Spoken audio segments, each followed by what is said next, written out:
Good morning, everyone. While I get attendance going, um, I want to remind you guys that so our final um, exam project um, is a 8-ish minute, 8 to 10 minute presentation that you can record yourself doing a voiceover via Zoom. Um, and those are due by the day of our final exam, which is the Monday of finals, so a week from Monday. But also, I'm asking you guys to, by the end of this week, get in contact with me so I know what topic you're thinking of talking about. And so you don't have to have kind of anything really prepared, but I want to talk about, or I just, sorry, I'm gonna check people in while I talk. I just want to check that you have a kind of specific enough idea that you have a plan going into finals week when you have a lot of other things going on, and that your topic is specific enough that you can really sort of give a focused talk on this one specific math related project.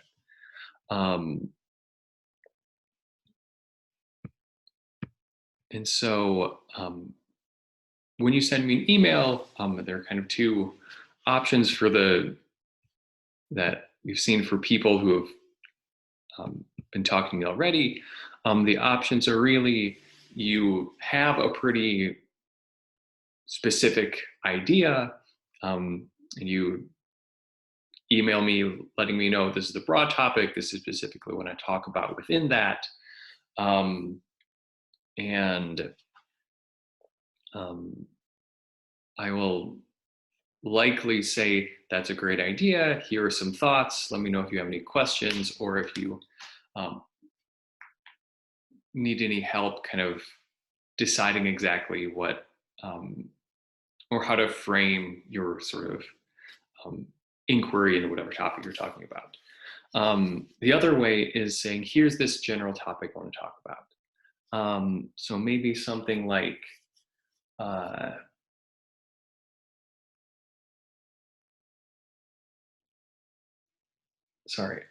was I going to think about?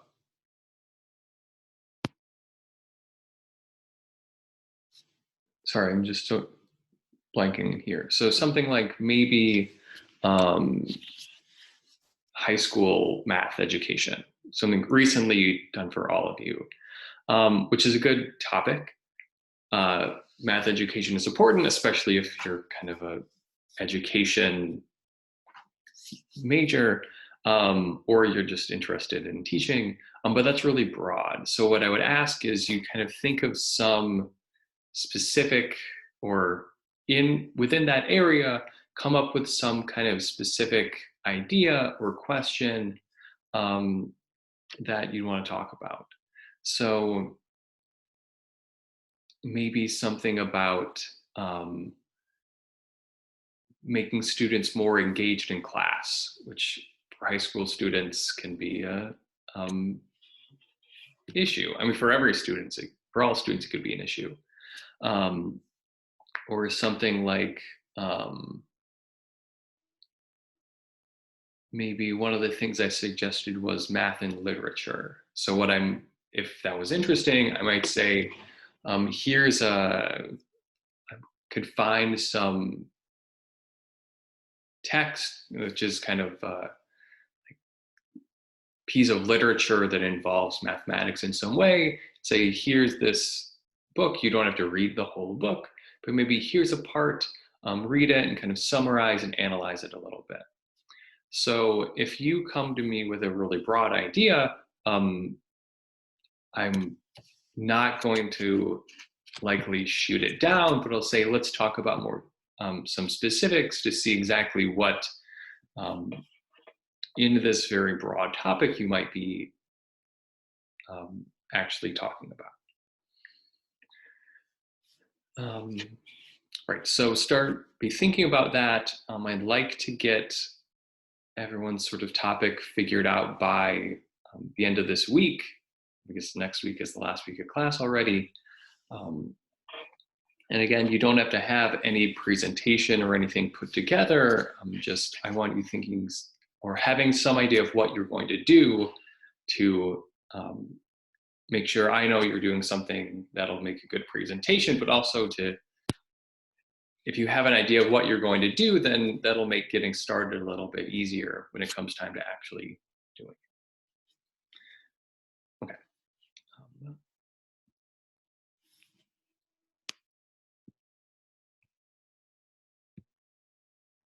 So what I want to talk about today is we've been talking about some different kinds of models, and I want to spend a little time saying what can you do with these. So we've been doing some likely familiar math in the context of how do we model certain quantities. And the discussion so far is basically when we model quantities with functions, what it means to, okay, I'm not sure what that was. What it kind of means to model is you have some data, whether this is specific data points or some other information about how the quantity is, how the graph of the quantity is shaped, how it is changing. And we want to find a function which closely matches that initial data. And we've seen kind of numerically, we can do this with kind of some spreadsheet software, inputting data points. We can find some shape of a graph that fits those points. We also talked about if you know your quantity is growing linearly, you can find a line, and we've discussed some ways of doing that. But a question is, once you have these, I guess, models, what do you do with them?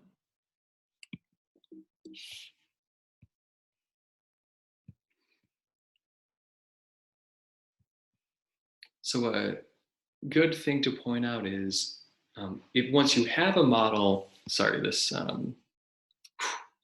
I used this slide a bunch, so that what are 3 basic questions that can be asked? So you have some quantity you're trying to model, you actually come up with a model for it. How can you use that to actually answer some questions? Besides just kind of the graph gives you the shape. A little more specifically, some questions you might ask are, what is the quantity given by the model at a certain input? So your quantity is giving, or your model is saying you have something that you're measuring, whether this is population or money or number of rolls of toilet paper, you have some quantity you're measuring.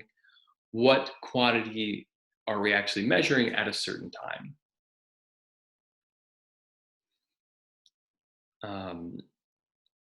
You can also ask, at what input will the quantity reach a certain threshold? And so this is more, there's some value that we either we're interested in, either because it's good or bad, or maybe something like if we have a model for our company's profit, when will we break even? So when will our profit be 0 if maybe we initially were in debt? or maybe not so happy. If we're modeling the number of, ventilators in use in a hospital, if we have some number that we really don't want to hit, we can ask, when does our model say that we're going to hit that threshold? And a third question is, what is the long-term behavior of whatever quantity we're measuring?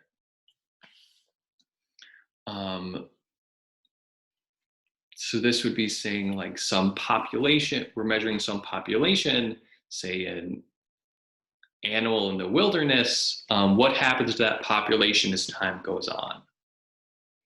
Not at any specific point, but kind of what can we expect for the population to be in a long time from now?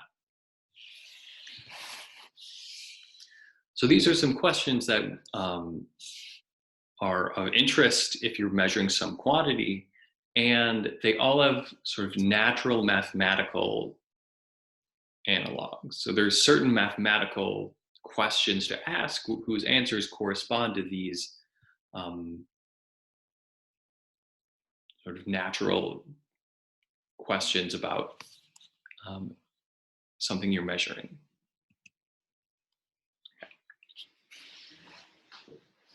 So what about the first case? You want to know the quantity given by the model at a certain input. And the is that's missing here is just going to haunt me. But anyway, so this kind of question is the simplest. If your model is given by some function, say give me your quantity over time, say, the input could be things other than time, but typically it's we're having different measurements over time. So if this function is giving our quantity at a certain time, then if we pick a specific time, say like we pick a number which represents whatever time we're interested in,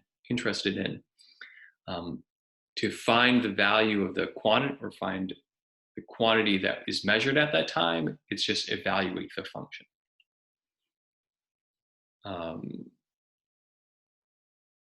So this type of question, how much is there at a certain time?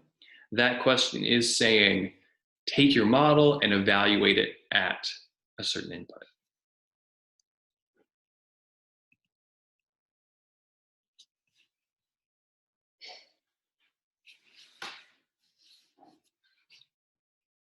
So for instance, here's a question. You are measuring the number of sick people in thousands, say, changing with the units just so our numbers are smaller, and so we're not having really large numbers to deal with. Number of sick people after t weeks is given by some function. The little caret here means this is t squared. So 0.2 t squared plus 2. And so we can ask some questions that look like this.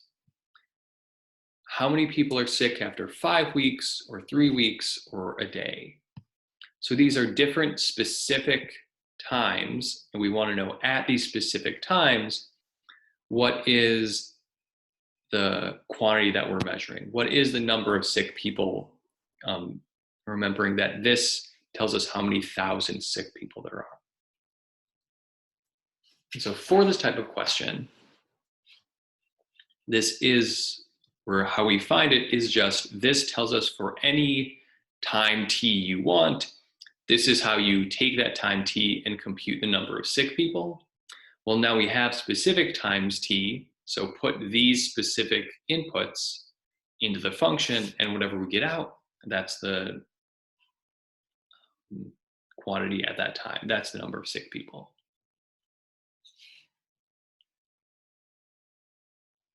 So for the first two, I of 5 is the number of sick people.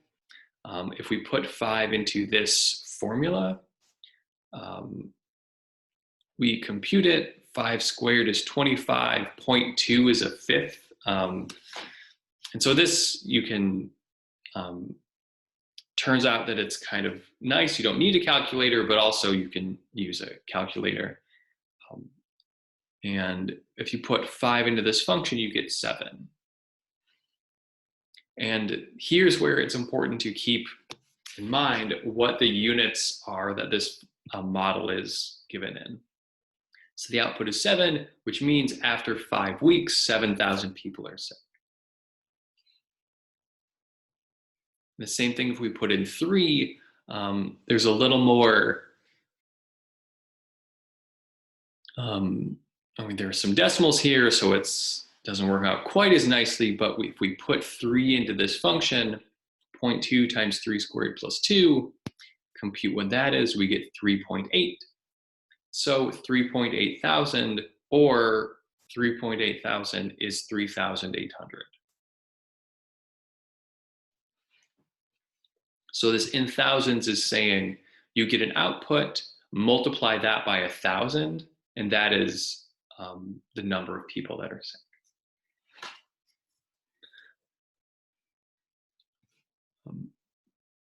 This last one is different because often you want to, or a place where you need to be careful is when you're talking about the units that are being used. So here, T is in weeks, and here we are asking after 1 day. So what we don't want to do is just put in 1. That will tell us how many people are sick after a week, and that's, I mean, maybe of interest, but it's not the question we're really asking. So 1 day is 1/7 of a week. And so 1, well, that's, I mean, 1 is the number of days. Whatever we put into our model here has to be measured in terms of weeks.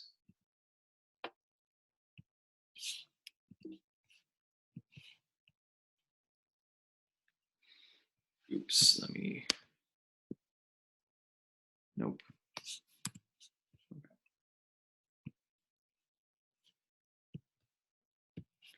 So what we actually want to compute is does our model say if we put in 1/7? And kind of predictably, this doesn't turn out to be quite as nice.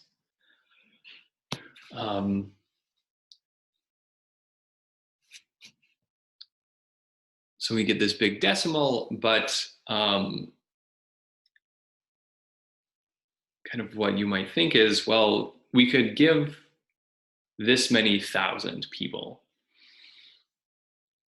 But also a choice that sometimes gets made is we don't want to talk about a like tenth of a we don't want to talk about a fraction of a person.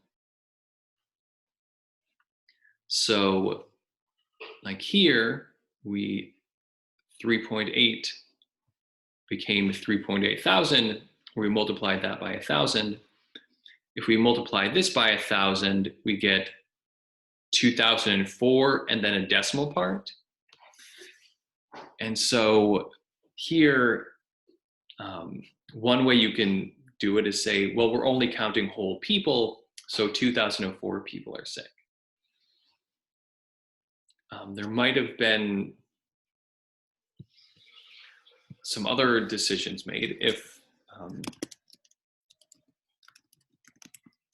the output was 2.0049,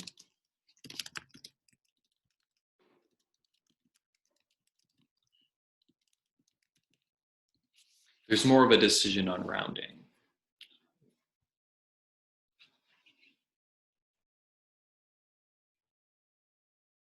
So deciding if you want to talk about whole people, or in this case, would you want to just use the thousands of people? Would it be, this is a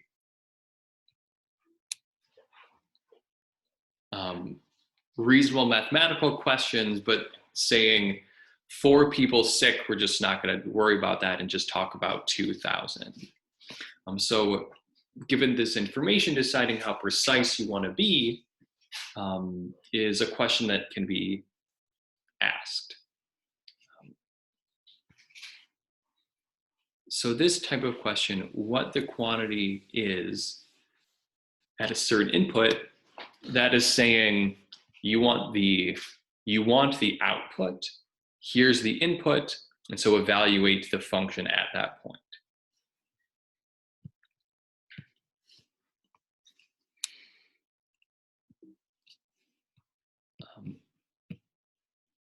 A different question, kind of the reverse, is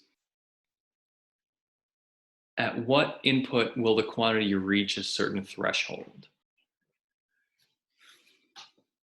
So here, what we're looking for is really reversed. In the previous case, we said, here's an input, what is the corresponding output? And for that direction, we could just take our input, substitute it into the function, compute, and get the number out.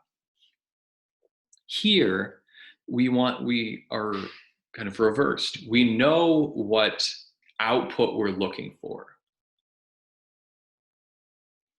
So this is like, we know, so what we're looking for is something like, when does our profit reach 0? When do we use up all 100 of our ventilators? We know what output we're looking for, but we don't know what input actually gets us there. So here, what we know and what we're looking for is the reverse of the previous case. And so we won't solve this in the same way. How we'll do it is, if you have your model is your quantity over time,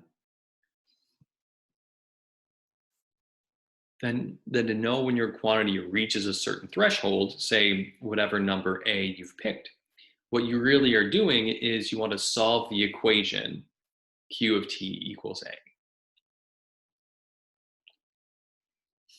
So this kind of question, you're looking for an input, you're looking for the T, which will give you a certain value A. And in this case, what that means is you're going to take whatever formula your Q of T has, set that equal to the quantity that you are wanting to see when it occurs, and solve that equation.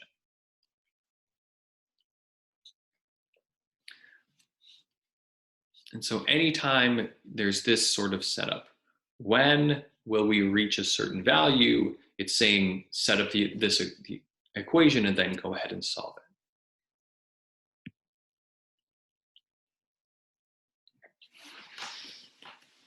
So to get away from more serious examples, let's have a kind of silly one.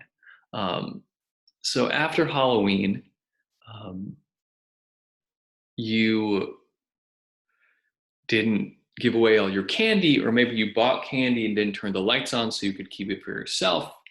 You say the total pieces of candy you've eaten after T days after Halloween is modeled by this linear function, 3.4T plus 17. How many days will it take you to eat 50 whole pieces of candy?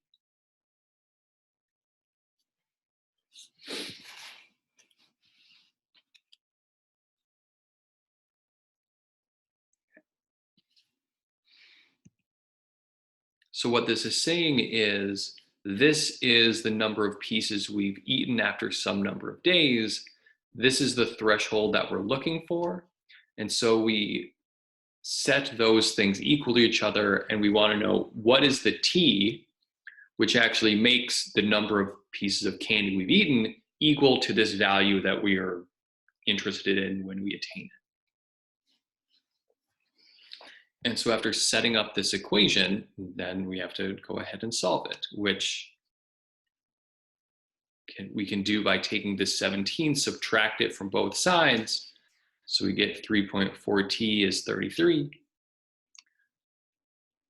Divide both sides by this constant to get 3.4 is, we're dividing by 3.4. We get that the t is 33 divided by 3.4, which is 9.70588.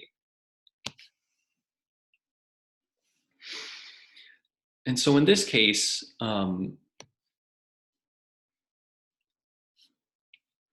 one way of interpreting this is that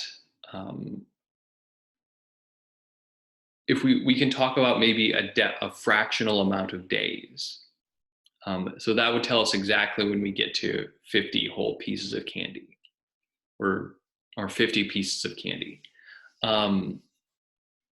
Another way is, if we're talking about days, we maybe want to know on which whole number day does the 50th piece of candy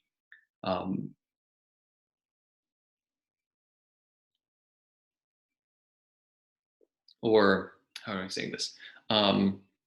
If you start checking at the beginning of each day, kind of you wake up, you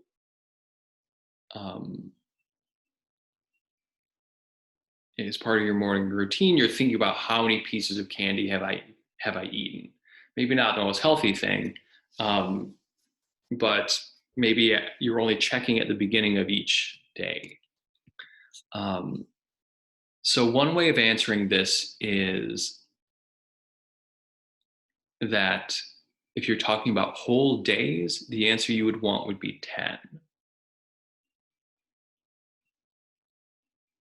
So I guess a justification for why we were rounding up in this case is that after 9 days, so after, so on the 9th day, we haven't made it to 50 yet. If you take 9 and put it into this equation, or not this equation, this function here, you get 47.6. So 9 days after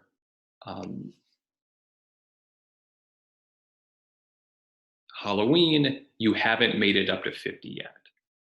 So since 9 days didn't get you there, that it's going to happen on the next day, the 10th day. And another way to maybe think of this is saying you've had 9 complete days and 0.7 more days. So this is saying part of the way through day 10, you eat that 50th piece of candy. So maybe this 9 here is saying at the end of day 9, this is how many you've had.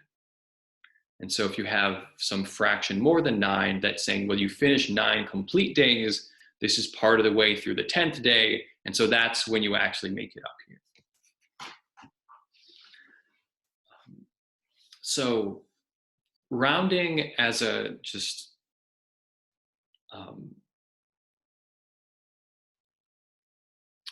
so rounding is something that you have to at least think a little bit about. How do you want to answer this question? Or what do you think is the right way to answer this question? And maybe rounding is not a huge deal, but in some cases, if you want to kind of carefully say what these outputs are,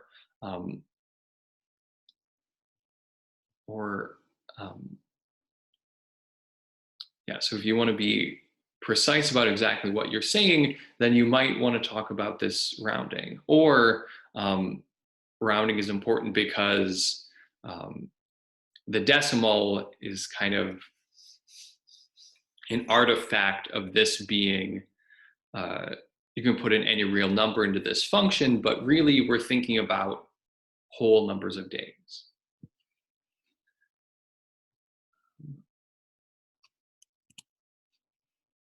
So what is also kind of helpful to see here is,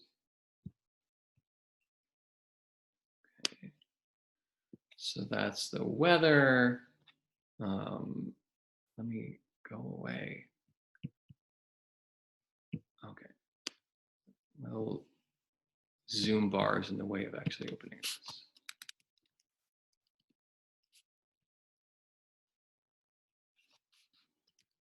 So 3.4x plus 17.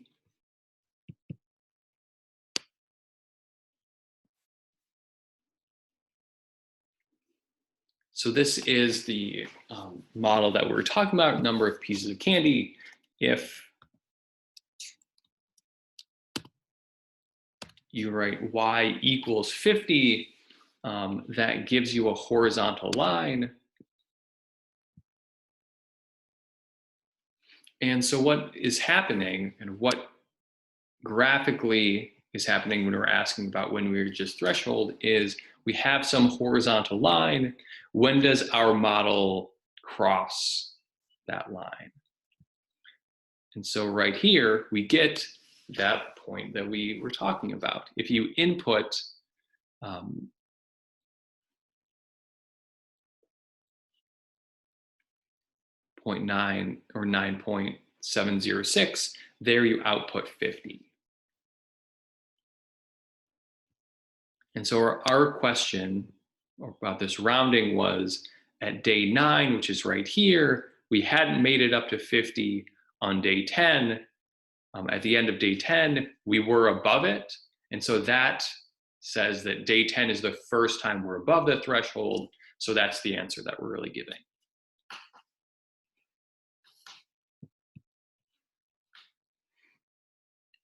Okay. So questions phrased like this: when or for what input does our quantity take a certain value, is all about solving equations. And I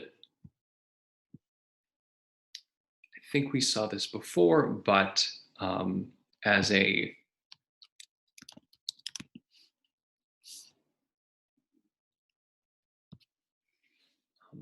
helpful tool, so computing these things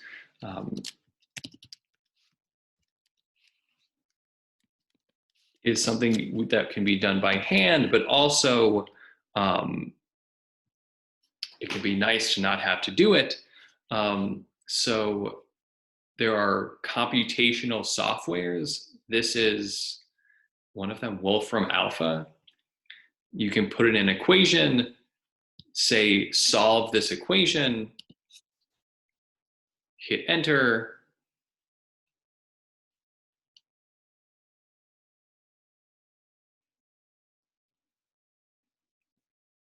and I should have tried this before because, okay, what am I doing?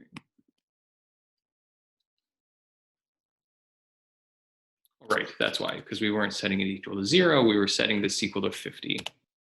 Okay, so that's the equation we wanted to solve.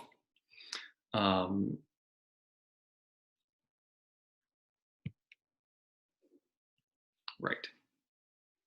So the exact form is the actual fraction you get. We can approximate it with a decimal. Maybe you want more digits. You can keep going depending on how many digits you like. And this is that picture that we actually saw. This is the line. This is the threshold we're looking for. And this is the point where they cross. So say for a lot of purposes, an important skill is knowing what math do I do to answer this question. What often turns out to be kind of less important is I know what math question to ask, how do I answer it?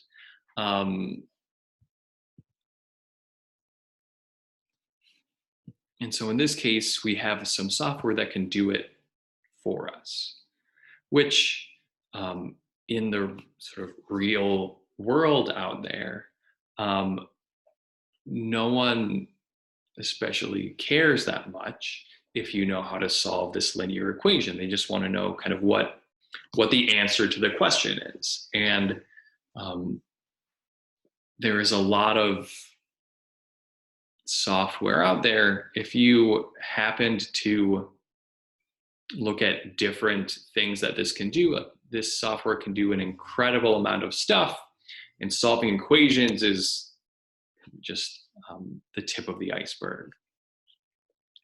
But for a lot of questions, or a lot of ways that math gets used, to really figure out the correct mathematical question, outsource that to either some software or some person that knows how to do that math. And then once you get that answer, you have to interpret it somehow, and then however you're interpreting it, use that to, I guess, guide whatever you want to do. So maybe in this case, you're saying, I want to know when I get to 50 pieces. After that day, I'm just going to throw out the rest. Or I'm going to give them to my kids or something.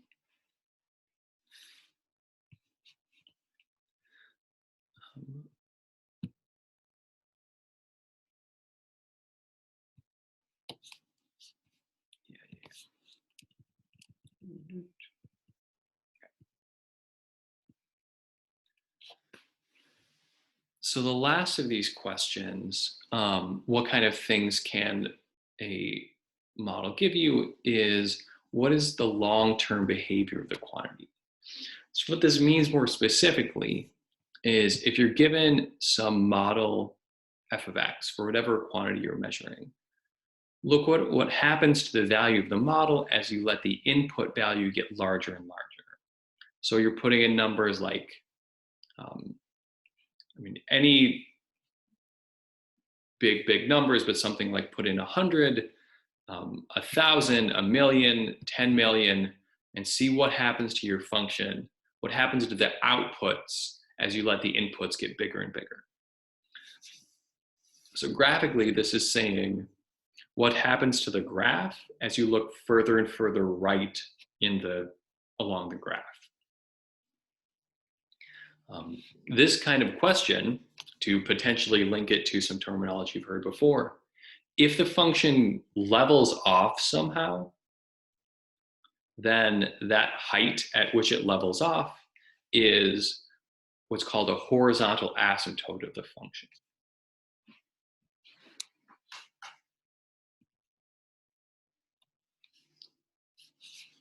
So for instance, let's say in a small hospital, because the numbers aren't that big, the number of people hospitalized T days after it first appeared is given by this function.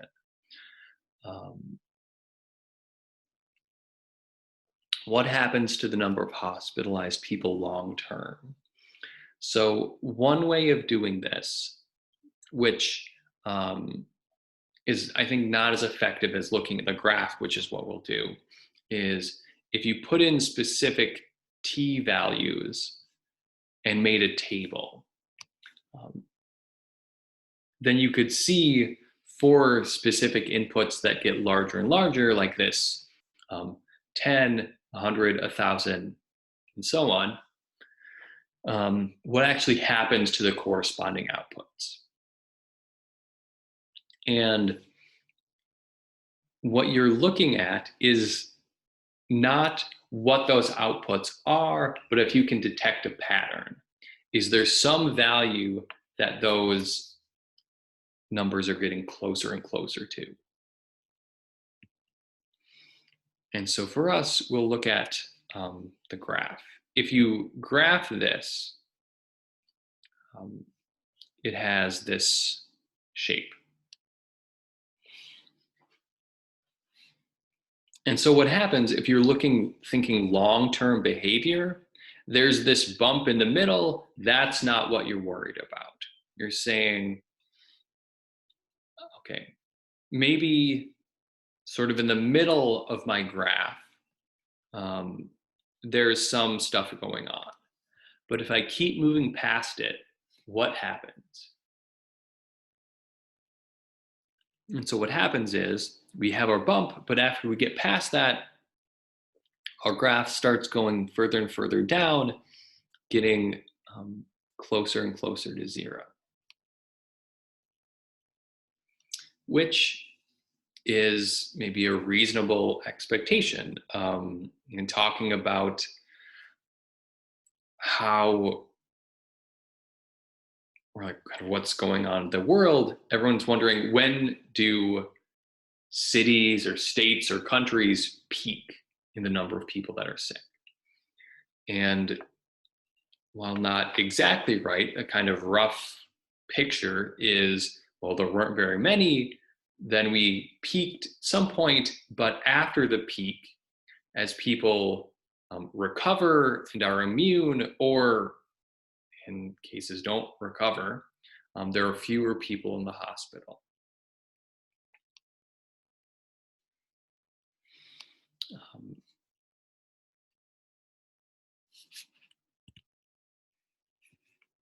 And so let me pull this one, right. And so this is the graph that we're looking at. And what I'm saying about picking specific points is, okay, here we have a high point. At 20, our value is 2.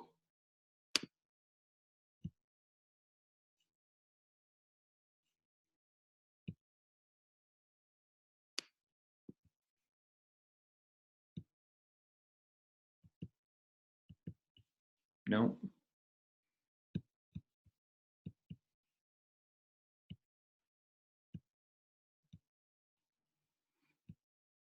I'm trying to make it show me these values here. Sorry.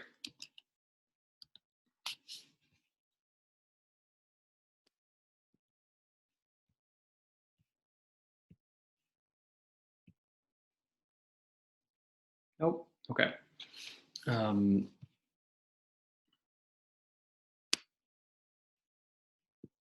never mind. Sometimes it lets me actually look at these other points.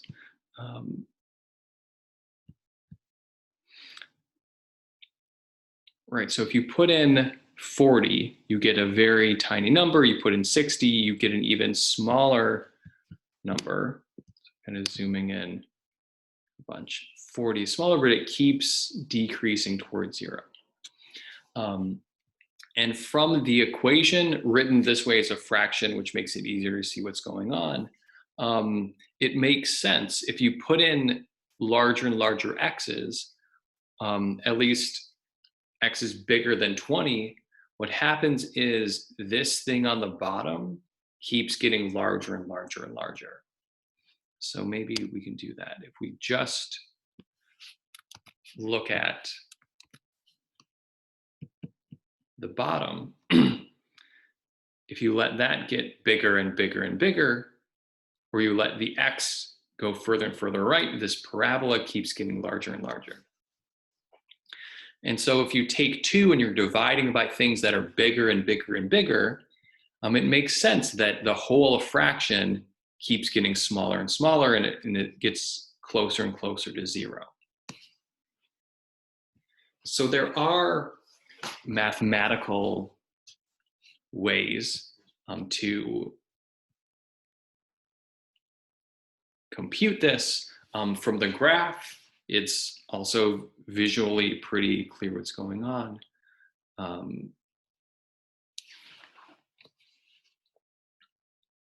But we can also kind of think algebraically, what happens to the whole fraction as we let this x get bigger and bigger.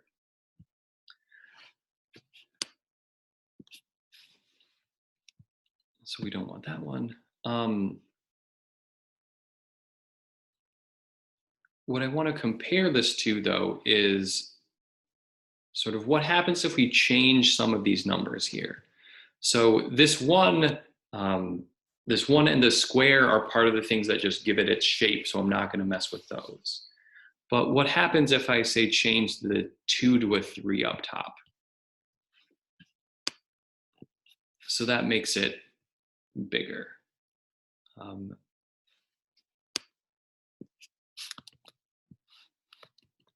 If I say change this 20 to 40, I can shift it over. And if I take this, and the last thing is this 0.1, what if I make this 0.9? Okay. So that's a lot steeper.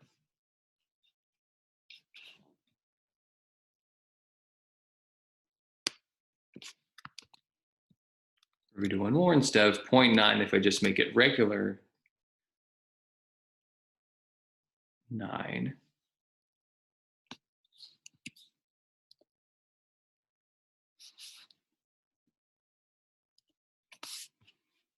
Okay, never mind. Right, so what all these numbers are, the terminology is these are different parameters. So the situation is really that there's a basic function, 1 over x squared plus 1. And by changing the number on top and this number here and this number here, you can shift it around and kind of change how tall it is and change how steep it is. And the idea is that in this disease question we're talking about, we have an idea of what we think should happen. We have reason to believe that there is not very many, and then a peak, and then it goes down again. And so here we know the shape that we want, and we want to see how can we make it fit what actually happens. So if we have some projected peak, that is really what these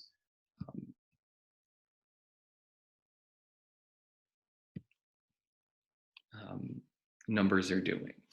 So we can track when we think the peak happens, and we can track how big we think the peak is going to be. So for instance, if we think it happens at day 20, we think the peak is up at, I don't know, 25, then that's what's happening here. At week 20, we make it up to 25. So like with the line, the situation was, we know something's growing linearly, but we want to make sure that we pick the right line for the data points. Here, there's not quite the nice word for it, but we know, or we can assume that whatever we're measuring has this shape, and then we can adjust that shape to however we want it to be. What does this do?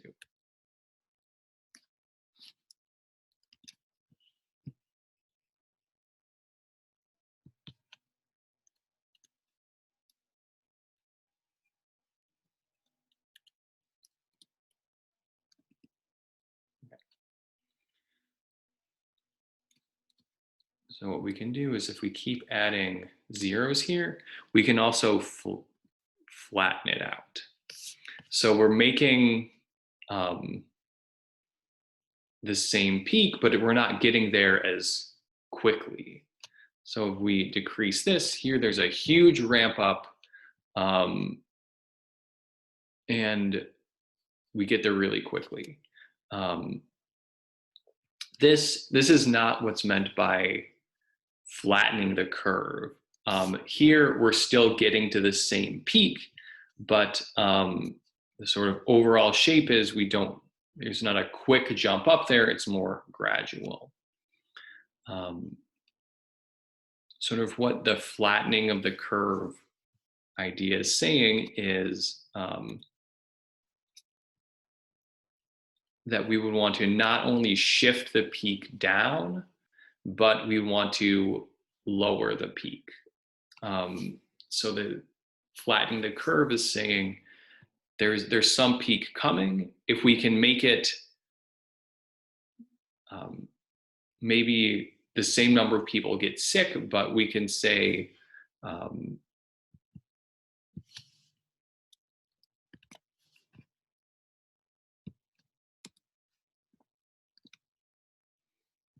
make it happen a little later, and maybe the same number of people will get sick, but the peak happens later, and we get to that peak a little less gradually, then we wouldn't be overwhelmed in the number of people going to these hospitals.